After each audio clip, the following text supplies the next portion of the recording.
Magandang araw kaibigan! Tuloy po kayo sa Felicidad's Channel. Sa mga kwento ng buhay at pag-ibig na hinalukay sa natatagong baul ni Felicidad. Pero bago po tayo magpatuloy, huwag niyo pong kalilimutan na i-like ang video, i-subscribe ang channel, at i-click ang notification bell para lagi kayong updated sa mga parating pa na upload.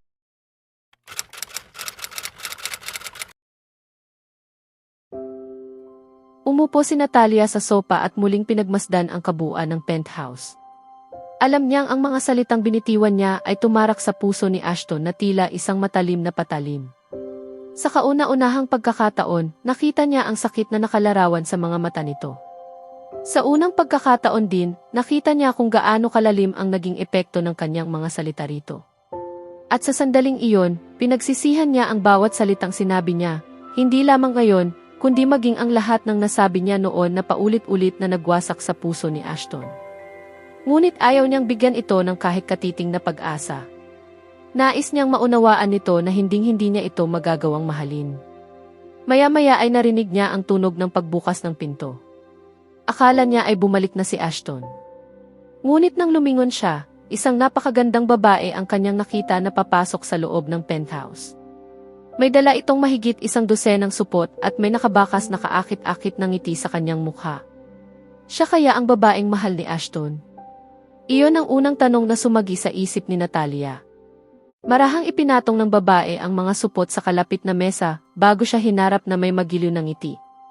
Kumusta? Ako si March Pastor, kapatid ni Aaron. Iniabot nito ang kanyang kamay. Bahagyang humiti si Natalia at tinanggap ang pakikipagkamay nito. Pagkaraan ng ilang sandali, binalot ng katahimikan ang buong silid. Pareho silang nakaupo sa sopa at kapwa nag-iisip kung paano sisimulan ang pag-uusap. Natalia.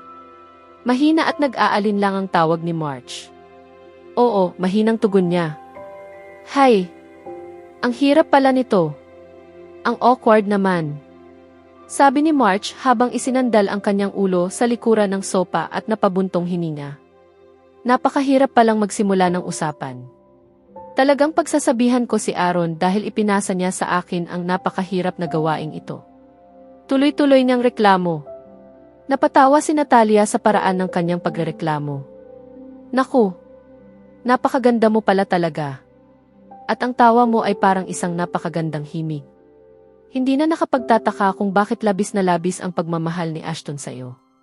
Masiglang sabi ni March. Ngunit agad na naglaho ang ngiti sa mukha ni Natalia nang marinig niya ang salitang pagmamahal. Napansin ni March ang biglang pagbabago ng kanyang ekspresyon. Alam kong hindi mo siya mahal. Mahinahon niyang sabi. Napatingin si Natalia sa kanya, halatang nagulat. At alam ko ring si Nicholas ang mahal mo. Puno ng habag ang mga matang tumingin si March kay Natalia. Unti-unting namuo ang mga luha sa mga mata ni Natalia. Ngunit, Natalia, ang mga taong yumao na ay hindi na maibabalik. Samantala, ang buhay ay nagpapatuloy at kailangan din nating magpatuloy, marahang sabi ni March habang ipinatong ang kanyang kamay sa kamay ni Natalia at marahang pinisil iyon bilang pagdamay. Subukan mo lang bigyan ng pagkakataon si Ashton. Para na namin siyang nakatatandang kapatid. Siya ang laging nag-aalaga sa aming lahat, lalo na kapag nakakalimutan na naming alagaan ang aming mga sarili. Maaaring magaspang siya kung minsan sa kanyang pag-ugali, ngunit napakalinis ng kanyang puso, at totoo ang nararamdaman niya para sa iyo. Bahagyang ibinuka ni Natalia ang kanyang bibig upang magsalita, ngunit muli siyang pinisil ni March sa kamay na para bang hinihiling na hayaan muna niya itong matapos. Alam kong napakahirap ng lahat ng sinasabi namin para sa iyo, at naunawaan ko iyon.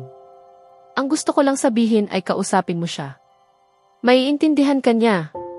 Nakangiting sabi ni March bago siya marahang kumindat na tila ipinaparamdam kay Natalia na maaari niyang pagkatiwalaan si Ashton. Karapat-dapat siyang pagkatiwalaan. Sige na nga. Tama na ang madramang usapang ito. Masigla siyang pumalakpak na tila isang batang sabik na sabik. Bukas ay Pasko na at sinabi ni Ashton na bibigyan ka namin ng isang ganap na pagbabago ng iyong ayos. Ngunit may iba pang tanong na gumugulo sa isip ni Natalia. Hindi pa niya kailanman na ipagdiwang ang Pasko sa buong buhay niya.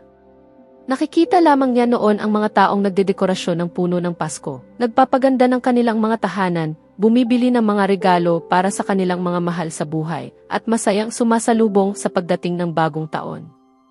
Ngunit hanggang panonood lamang siya. Hindi niya kailanman naranasan ang mga bagay na iyon. Matagal na niyang pinangarap na maranasan ang lahat ng iyon, ngunit hindi siya nabigyan ng pagkakataon. Ngayon, sa unang pagkakataon, may pagkakataon na siyang gawin ang mga bagay na noon ay pinapangarap lamang niya. Muling umalingaw sa kanyang isipan ang sinabi ni March. Kausapin mo si Ashton. March, maaari mo bang tawagan si Ashton? Nag-aalangan niyang tanong. Agad namang umiti si March. Siyempre naman, Natalia. Napaka-formal mo naman. Magiging pamilya rin tayo balang araw. Napakunot ang noo ni Natalia sa huling sinabi nito. Hindi niya lubos na naunawaan ang ibig nitong sabihin. Ngunit pinili na lamang niyang isantabi ang kanyang pagkalito at bahagyang ngumiti. Dinaya ni March ang numero ni Ashton. Matapos ang dalawang mahabang ring, agad nitong sinagot ang tawag. Cedric, nasaan ka na ba?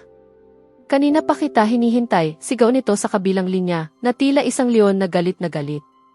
Ashton, kahit paano naman ay tingnan mo muna ang pangalan ng tumatawag bago mo sagutin ang telepono, may bahagyang inis na sabi ni March.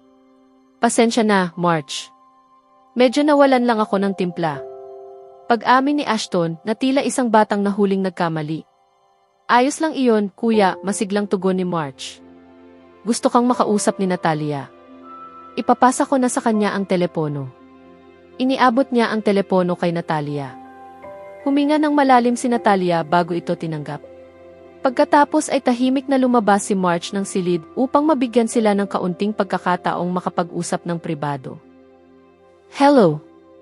Ang tinig ni Natalia ay isang himig na matagal nang nakaukit sa isipan ni Ashton. Kahit anong pilit niyang kalimutan iyon, alam niyang hinding-hindi niya magagawa. Hindi namamalaya ni Natalia na sa tuwing naririnig ni Ashton ang kanyang boses, unti-unting napapawi ang kaguluhang bumabagabag sa kanyang kalooban. Maging ang galit ni Ginoong Castro ay tila naglaho na lamang na parang hangin. Okay, mahinahon niyang tugon. Nais niya, tulad ng ibang mga karaniwang magkasintahan, na matawag siya sa matatamis na palayaw at biro-biruin siya ng mailambing. Ngunit napakakomplikado ng kanyang buhay. Malayo ito sa buhay ng ibang tao. Ashton, hindi pa ako kailanman nakapagdiwang ng Pasko. Marahan at halos pabulong na sabi ni Natalia. Ibig mong sabihin, hindi mo alam kung paano ipinagdiriwang ang Pasko. Mahinahon niyang tanong. Hindi, Ashton. Ngayong gabi, pupunta tayo sa bahay ng mga magulang ko. Doon tayo makikipagdiwang ng Pasko kasama nila, sagot niya sa pinakamalumanay na tinig na kaya niyang gamitin. Bakit? Daratating ako riyan sa loob ng kalahating oras. Pagdating ko, ipapaliwanag ko ang lahat. Sandali siyang tumigil bago muling nagsalita. Habang hinihintay mo ako, bumili muna kayo ni March ng mga damit, magpunta kayo sa salon, o gawin ninyo ang anumang gusto ninyong gawin. At isa pa, huwag kang mag-alala tungkol sa gastos. Si March na ang bahala sa lahat. Pagkasabi niyon ay tinapos na niya ang tawag.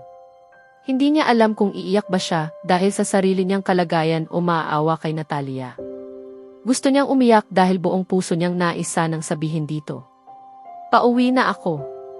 Ngunit ang penthouse ay hindi nila tahanan. Isa lamang itong bahay.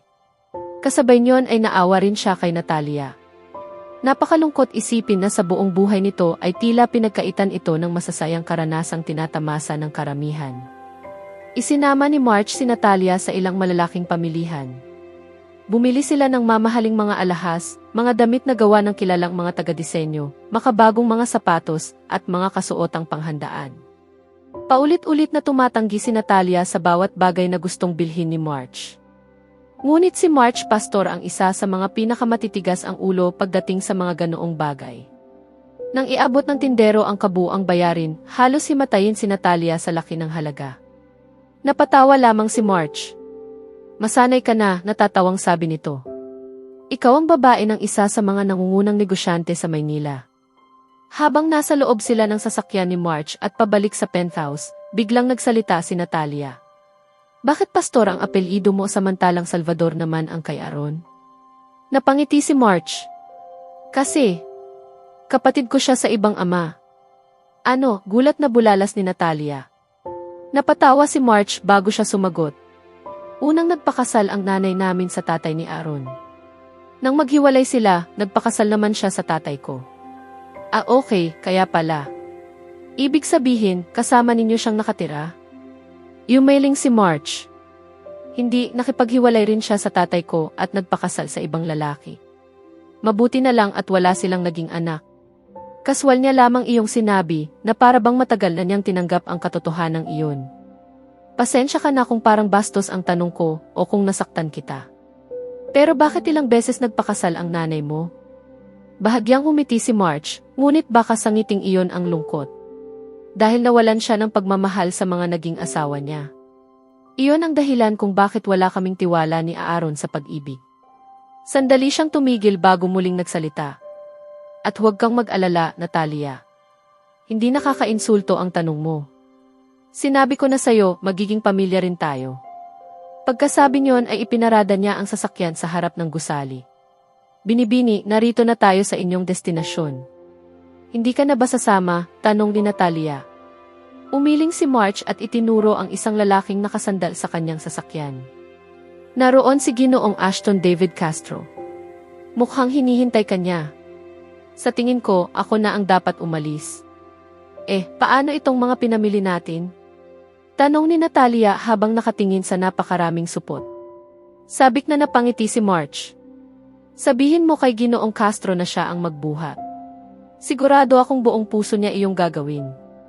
Napangiti si Natalia. Pakiramdam ko hindi niya gagawin iyon. Sa kauna-unahang pagkakataon ay nagawa pa niyang magbiro. Mas gusto ko ngang mapatunayan na mali ang hula mo, natatawang tugon ni March. Lumabas siya ng sasakyan at kumaway kay Ashton bilang hudyat na lumapit ito sa kanila. Lumabas na rin si Natalia. Ano ba yun, March? Tanong ni Ashton na halatang naiinip. Napakarami naming pinamili at napakaraming supot. Kaya maaari bang tulungan mo ang iyong babae na buhatin ang mga ito? Sabi ni March sa mapanuksong tono habang may nakapaskil na makahulugang ngiti sa kanyang labi. Kinabahan si Natalia nang marinig ang sinabi ni March. Ngunit ang sumunod na ginawa ni Ashton ang tuluyang ikinagulat niya. Wala itong sinabi ni isang salita. Tahimik nitong pinulot at binuhat ang lahat ng kanyang mga supot, saka naglakad papasok ng apartment kasama siya. Napailing si March habang nakangiting ipinakita kay Natalia ang isang senyas na tila nagsasabing, natalo ka sa pustahan. Samantala, ang mga taong naroon sa gusali ay napatitig na lamang kay Ashton. Halos nakabuka ang kanilang mga bibig sa matinding pagkagulat. Hindi sila makapaniwalang ang malamig at seryosong si Ashton David Castro ay kusang nagbubuhat ng mga pinamili ng isang babae. Isang bagong simula. Ang malapit ng magsimula. Sa susunod na kabanata, unang mararanasan ni Natalia ang tunay na diwa ng Pasko, kasama ang pamilya ni Ashton, kung saan unti-unti niyang makikita ang panig ng binata na hindi ipinapakita sa ibang tao. Ngunit sa gitna ng masayang pagdiriwang, isang hindi inaasahang pangyayari ang magpapayanig sa gabi at magbabago sa takbo ng kanilang relasyon. Kaya abangan natin,